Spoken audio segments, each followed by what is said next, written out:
Hello again everyone, and this is Deadeye Gamer, and today I'm just going to be doing a tutorial for the unique and trophy northern pike. So I don't think I'm in the right time zone for these as far as I know. The only really time zone I know is at just a sunny day, just fished the entire last peak, and that is where I caught mine at least. He was a 32 pounder, and it was a unique northern pike, 32 pounds. Caught it on a sunny day on the last peak. Just fished the last peak, and you should be good. But I'm going to go over the setup. I have this set up for the catfish tutorial. Oh, and something else that was pretty exciting. I did my blue catfish tutorial. And little did I know, the 82-pound unique is actually 65 on the leaderboards at the moment. So I think I should thank you guys for inspiring me to do that tutorial. If I hadn't wanted to do that tutorial for you guys, I would have never hooked into that fish. So thank you. So you're going to want to set your depth to 10 all the way to 30 meters. Anywhere in there is good. You want to use shiners and a 6/0 hook. Large minnows will work as well, and anything from a 3/0 hook up to a 7/0 hook will work. I will be using the Brutus 10-foot 10-inch, the Hornet Swarm 6000, and the Fluoro .016. So you are going to want to spawn at King of Green Bay. You're going to want to spawn at King of Green Bay, and you are going to want to head left of where you spawn. You're going to walk all the way down across to around there. I'm just going to do it to show you so there is no confusion.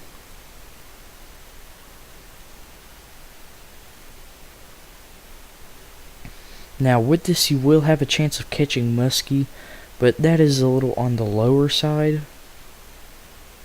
To catch muskie, you're going to cast a little bit further out than what you will these pike, but once again, it is a possibility.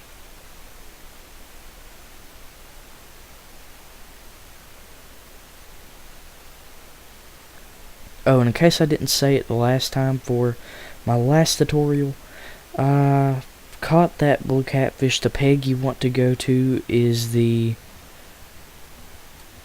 fairy tale fishing. I'm sorry guys, I'm new to the tutorials. I'm going to be missing out on some information that you might find important.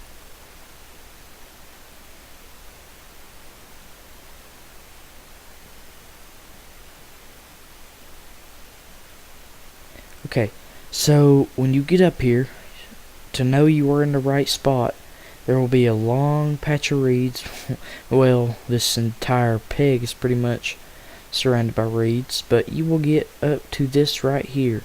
You will see two clumps of lily pads, and you're going to want to head right into this. Now I'm going to pull out my float fishing setup.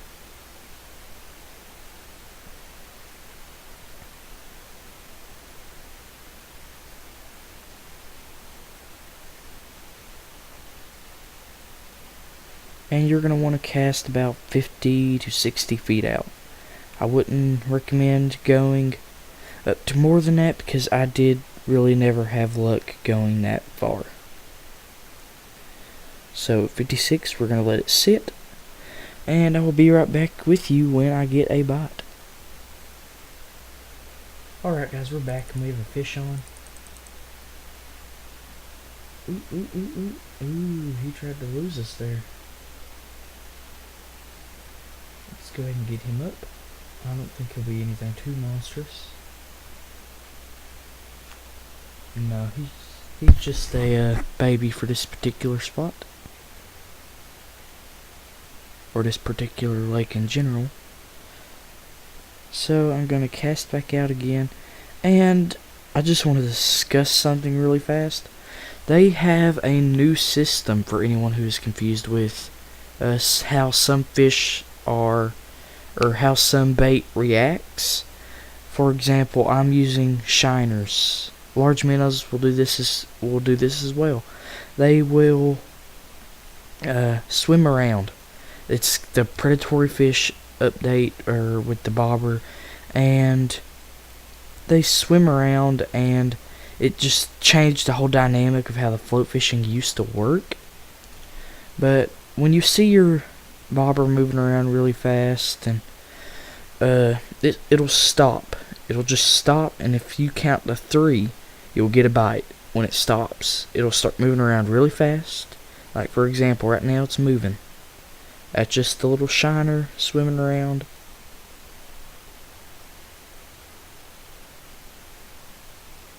But when let's say a pike goes after it, it'll speed up. It'll be running around, and then it'll just stop. And when it stops, that basically means that the pike has caught the shiner. And you're going to wait about 3 seconds, and that's when the bite's going to come.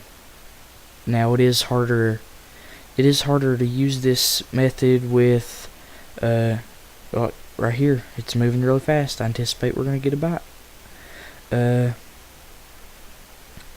It's messed up with the really far cast, where it's hard to tell if the bait's moving around, and if the bobber's moving real fast. Yep, there's the bite.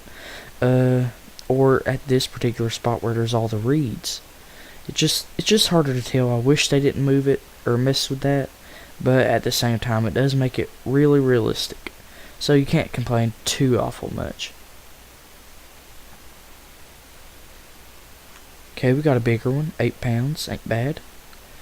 So I don't think we're gonna get a trophy or a unique this just quite yet, simply because, like I said, I don't think I am in the peak time for them here. The only time I know is sunny. The entire last peak time is good to catch them.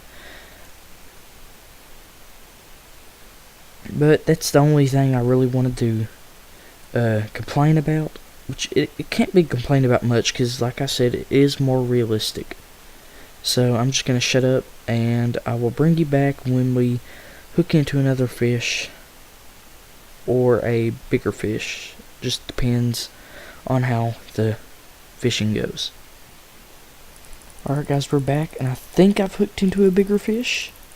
It certainly feels like a bigger fish. It's fighting a whole lot harder.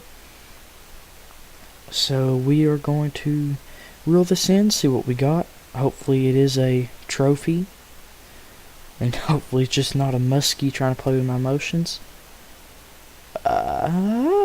Maybe I was wrong. Let's see. Boom, there we go. A 19-pound trophy northern pike, 354 experience. So we're going to keep that guy. So I think you can catch trophies just on the regular. Maybe that's wrong, or maybe I am in the peak time. I do not know. I will try to search up some additional information on this. If I do happen to come across any, I will put it down in the description, so you guys can check that out and go with what time corresponds with your day.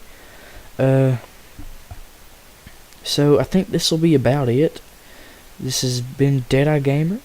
Please comment, like, and subscribe. Tell me what you want to see next. And goodbye.